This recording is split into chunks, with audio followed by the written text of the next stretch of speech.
Hello বন্ধুরা, আজকে সকালে ভেবে পাচ্ছিলাম না যে কি রেসিপি বানাবো জলখাবারে। তো এই ছোটোখাটো একটু রেসিপি বানালাম। তো তোমরাই বলো এর কি নাম। তো একটু তোমাদের সাথে শেয়ার করব বলে ভিডিও বানালাম। তো জানো তো, একটা জিনিস আমি তোমাদের সাথে আজকে শেয়ার করি। জীবনে তোমরা যদি সাকসেসফুল হতে চাও, কোনো দিনই এটা ভেবো না যে তোমাদের কেউ নাম করবে।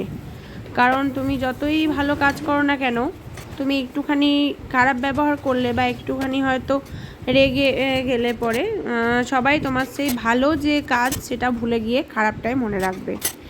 এটাই হচ্ছে মানুষের নিয়ম। সে বাবা মা, ভাই বোন, হাজবেন্ড, ছেলে, কারোর কথাই আমি মানে সবাই ওই একই দলের মধ্যেই পড়ে। সুতরাং নিজেকে ভালোবাসো, নিজেকে ভালোবাসাটাই হচ্ছে দরকার। নিজেই নিজের পাশে দাঁড়াও, নিজেই নিজের বন্ধু হও।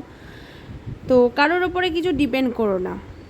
যত তুমি কারোর উপরে ডিপেন্ড কম করবে, ততই তুমি ভালো থাকবে, ততই তুমি পৃথিবীর সব থেকে সুখী মানুষ, একজন সুখী মানুষ হিসেবে পরিচিত হবে। ঠিক আছে? তো আমার কথাগুলো যদি তোমাদের সাথে মিলে যায় তো একটু কমেন্ট করে জানিও। তো থ্যাংক ইউ সবাইকে। আর আমার ভিডিওগুলো কেমন হচ্ছে প্লিজ একটুখানি লাইক কমেন্ট করে জানিও। ভালো হলে সেটাও জানিও, খারাপ হলে সেটাও জানিও। থ্যাংক ইউ সবাইকে।